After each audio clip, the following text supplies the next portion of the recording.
Welcome to the Coaching You Up podcast, the show where we dive deep into leadership coaching and development, as well as personal and professional growth.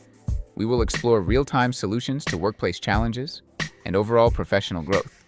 Whether you're an aspiring leader, executive leader, celebrity with influence, or just a curious learner, we've got you covered. Join Dr. Jumaane Sledge, national leadership expert with over 3 decades of leadership experience, as we bring you bi-weekly episodes. Expect in-depth analysis, parking lot conversations, light humor, and amazing guests. Hit subscribe and like and tune in. Let's transform our professional performance as we learn and grow together. Welcome back, my friends, to another episode of the Coaching You Up podcast. I am your host, Dr. Jumaane Sledge, and happy to be in fellowship with you today as we talk about a dirty little word that many people feel uncomfortable with, and that is conflict. By the way, did you know that conflict sometimes can cost organizations, United States organizations, up to $359 billion a year, according to the CPP? Yeah, conflict has its costs professionally, and they also have its costs personally. And one of the things we want to talk about today is how to help you lead through conflict. I want to rely a lot on my notes this morning because I don't want to get it wrong, or this afternoon, depending on when you're listening to this wonderful podcast. And by the way, if you're listening, please like and subscribe. Feel free to share it with a friend, a family member, or a loved one who may be experiencing conflict now in the workplace, in the family, in an organization. And let's chop it up. Let's have some real conversation about conflict. One of the things that I think is important to understand is why conflict really happens. And most importantly, how you lead through conflict. Let's level up our leadership. Let's get into it. Let's talk all things conflict. So, one of the things that I think happens with conflict, especially in the workplace, is that there is a misalignment of goals. What you do sometimes and what others expect for you to do, sometimes there's a misalignment.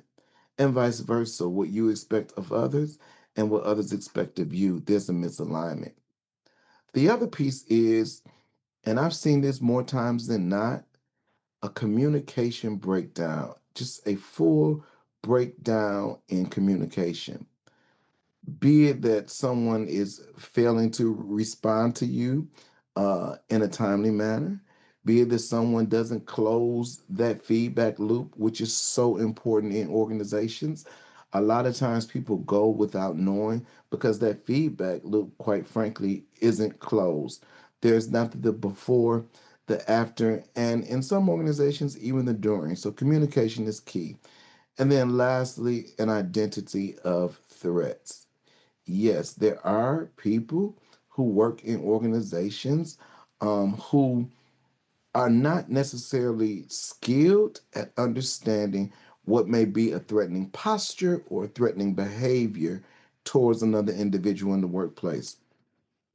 The other thing I think is huge is that when we look at conflict and we kind of look at it on its face, we find out that conflict is very oftentimes what it is that you think the enemy is. Conflict is not the enemy. The reason that so much upheaval and unrest arises is oftentimes because people avoid conflict. I'm not in it, I'm not responding, or you all go work it out. Avoidance of conflict is the true enemy. You have to deal with conflict. And I'm going to talk about a framework we can use a little later on. I don't want to get ahead of myself. But before I get to that, I want to have a conversation about some of the triggers of conflict. Miscommunication or a tone mismatch oftentimes could be a trigger. Well, what do you mean? Sometimes people react differently, not so much as to what's said, but oftentimes how it's said, the tone and the tenor of what's said, especially in hierarchical organizations. especially in bureaucratic organizations where title and rank and file comes into play.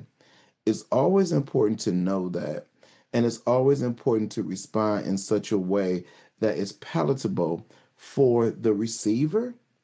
So if you're sending the message, if you're communicating, make sure that the person that's receiving on the other end feels a sense of comfort in your tone and in your tenor. And also make sure you keep the main thing the main thing. So give me an example of what you mean by tone and tenor. Bold, we look at email, bold fonts, capitalized fonts, underscores, exclamation marks, all of those things suggest that there is an amped up type of disposition that is going out. And when the receiver gets it, it's like, whoa, who you talking to? Or I know you didn't send this to me. Or why you got to use all caps? Are you raising your voice? And we see it, I know, in greater society when we look at some of the communications that even come out of the White House, right? With all the caps, the exclamation marks, etc. Is this shouting? Is this yelling? Who you think you're talking to? And people oftentimes respond indifferently towards that. So it's important to make sure that if you're communicating, that you are aware of the tone and tenor because it could trigger other individuals on the other end. Also, you want to be as clear as possible about what is expected of you. One of the suggestions that I utilize oftentimes is just go through your job description again. Make sure you're dotting your I's and crossing your T's. And make sure that your leader is aware of what your job description is. Don't just assume that they know, because they may be comfortable with the title, but not necessarily in sync and in alignment with what the duties actually are. So always get clarity of that. Always get clarity of the evaluation instrument that's going to be used. Always be super clear to avoid the ambiguity. Nextly, a huge trigger is the perceived disrespect or exclusion. And this is one that I like to share with people. I think the term now is like playing in my face. That's more of our colloquial or one of our more urban context references. You know, you playing in my face, which suggests that you're insulting my intelligence, right? We see that oftentimes with people who unfortunately walk in a very passive aggressive demeanor and or spirit, where oftentimes it's not what they say, but it's what they insinuate. And those things are triggering. But one of the things I want you to remember is, especially if you're sending communication, what you meant oftentimes or rarely is what the actual person heard. They're oftentimes in misalignment. I'll say it again. What you meant and what they heard are usually two different things. And that's why it's important to make sure you are as clear as possible and that you have frameworks whereby you can really lean into how to unpack and resolve the conflict. And I'm going to get into the framework again. I know this is my second time alluding to it, but prior to doing that, I do want to share something. I want to read from some of my notes here about the cost of unresolved conflict and avoiding conflict in the workplace for my leaders. Leaders understand that sometimes you do have to mediate, sometimes you do have to get involved because one of the costs is reduced productivity. People sometimes become so preoccupied with the conflict, with the drama, that your employees become mentally distracted and are emotionally drained. And you know or can assume what the byproduct of that is. If someone is coming to work day in and day out and they're mentally drained or they're emotionally distracted, they're not keeping the main thing the main thing. The other thing that happens with respect to conflict is time is wasted. because usually when there's a conflict, somebody else in the organization knows. Hence, you get the gossip, you get the avoidance, and once again, that passive aggressive behavior where people just opt out or respond in kind just to cover their tracks. The hugest, I don't know if hugest is a real word, but the largest component of reduced productivity is the cost of collaboration. Collaboration slows down immensely where there's conflict. One of the things I try to apply in my work, if we have to go beyond three emails to get clarity or to collaborate, I usually pick up the phone and jump on the phone. Let's just have a call. Let's have a conversation. Let's talk through it to make sure that we're not wasting time trading emails, doing a tennis match back and forth with the emails. Just pick up the phone and try to resolve it. I know that seems a little antiquated now with all of our internal communications and so forth. But the telephone is still like a real thing and it should be used. In addition to reduced productivity on a team, the cost with respect to the individual team dynamics is huge as well. What you find is that creativity becomes stifled. People are not as inclined to take risks, and trust among team members diminishes in real time, and people begin to think, oh, this person or that person is someone I should watch or someone I should not partner with or someone I should avoid at all costs. And that piece of it again really drains organizations. And then, of course, you have the forever concurrent that runs through a lot of conflicting challenges in the workplace that go unavoided or that go avoided is the employee turnover, right? The workplace is deemed as toxic. People talk about leadership. People have they file and levy claims about what happens in the workplace. And when you talk about turnover, of course, the impact with respect to hiring and onboarding and all those costs associated therein result. And then the next piece is damaged leadership credibility. And I'll read this verbatim here. Leaders appear weak or disengaged when they avoid conflict. You are not a great leader because you turn a blind eye to conflict. You are not the people's champ because you turn a blind eye to conflict. Whether you directly mediate or whether you mediate from the sidelines as a coach, think about a boxing match. The people on the side are not necessarily in the ring, but they're coaching the boxers. They're coaching the people dead on, giving them strategies and tips and solutions so that they can fare well. And then, you have to think about your reputation, both internally and externally, because people have a tendency to talk. And I mentioned it earlier, but this is the sixth thing on my list, and that's, of course, the legal and compliance risks with respect to harassment, discrimination, bullying, all those claims that come out. So, just to recap where we are with respect to these huge costs to the organization, the first one I mentioned was reduced productivity. The second, poor team dynamics. The third, increased employee turnover. The fourth, damaged leadership credibility. And then six, the legal and compliance costs. All are huge costs.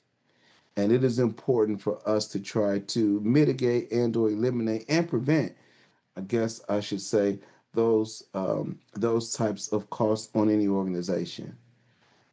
And again, not minimizing the personal toll with respect to being mentally distracted and emotionally drained as a result of conflict.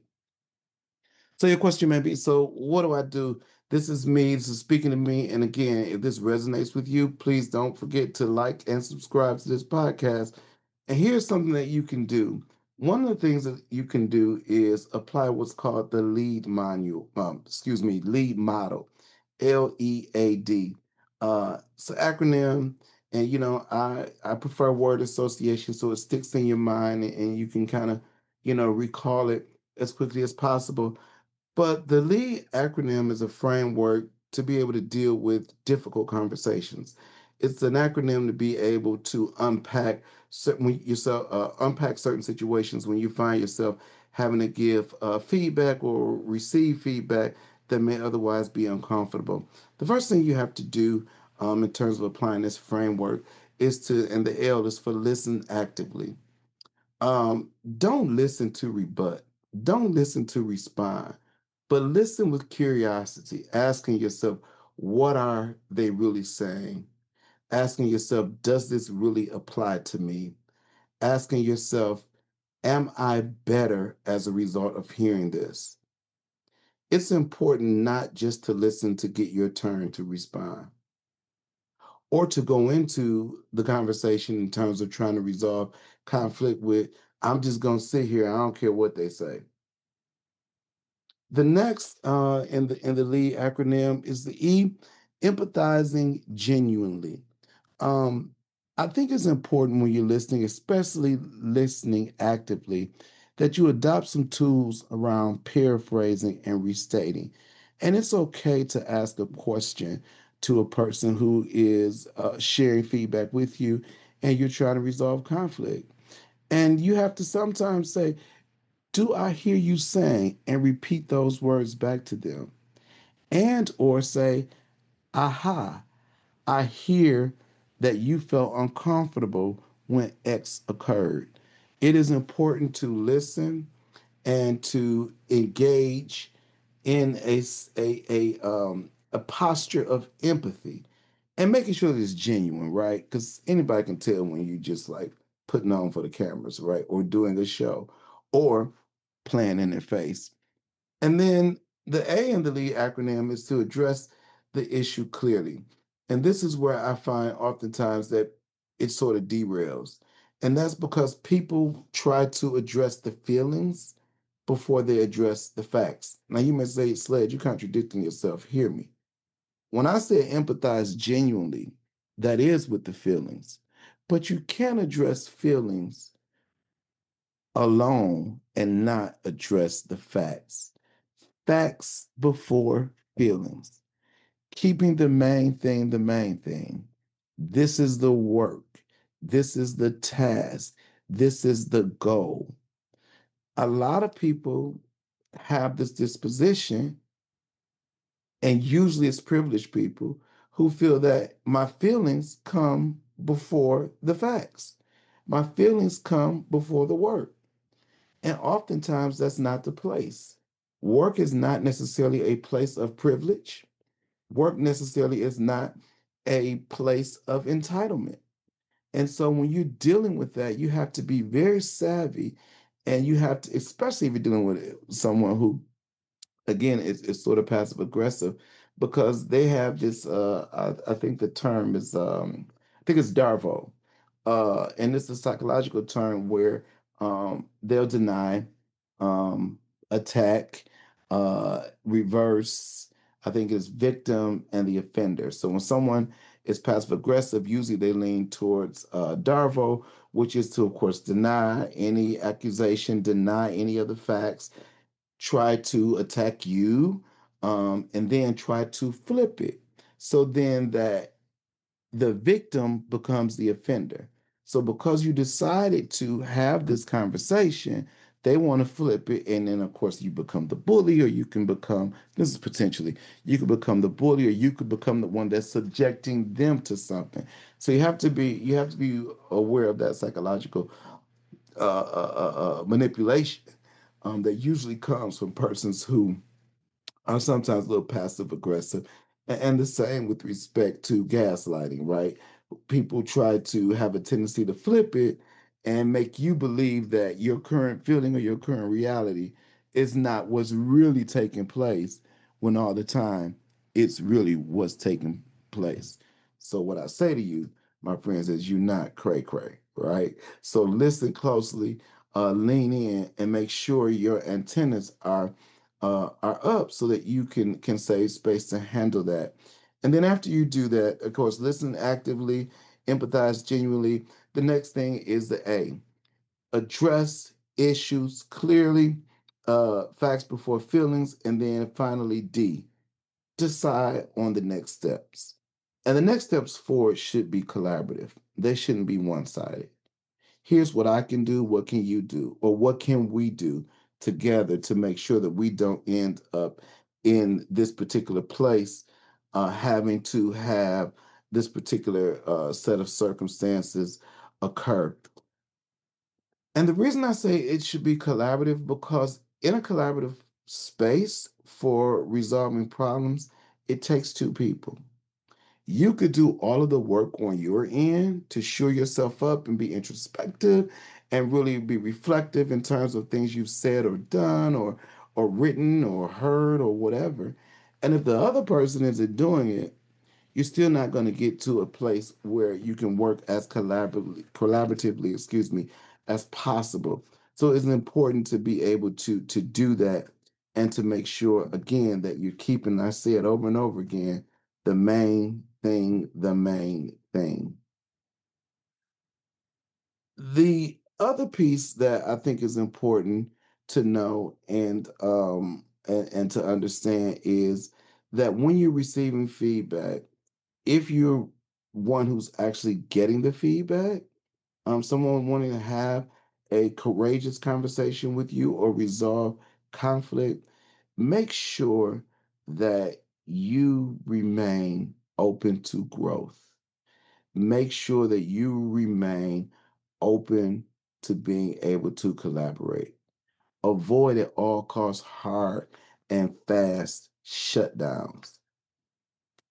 One of the things that I know and know so well, that when conflict is handled well, it builds trust. I've been in situations where there was conflict initially and we had to work through it, and we became great allies and supporters towards one another. And yes, it's not always 100%. And yes, sometimes you have to do the work over again until you get the synergy, but it is possible. To all of my leaders out there, what I want to say to you first and foremost is don't avoid conflict, lean in, look at it as a tool for growth, as a tool for building, as a tool to be genuine. When you try to resolve conflict, therein you're being authentic. Therein you're working to collaborate. You're working to build community. You're working to build and sustain lasting relationship. When conflict abounds, results diminish.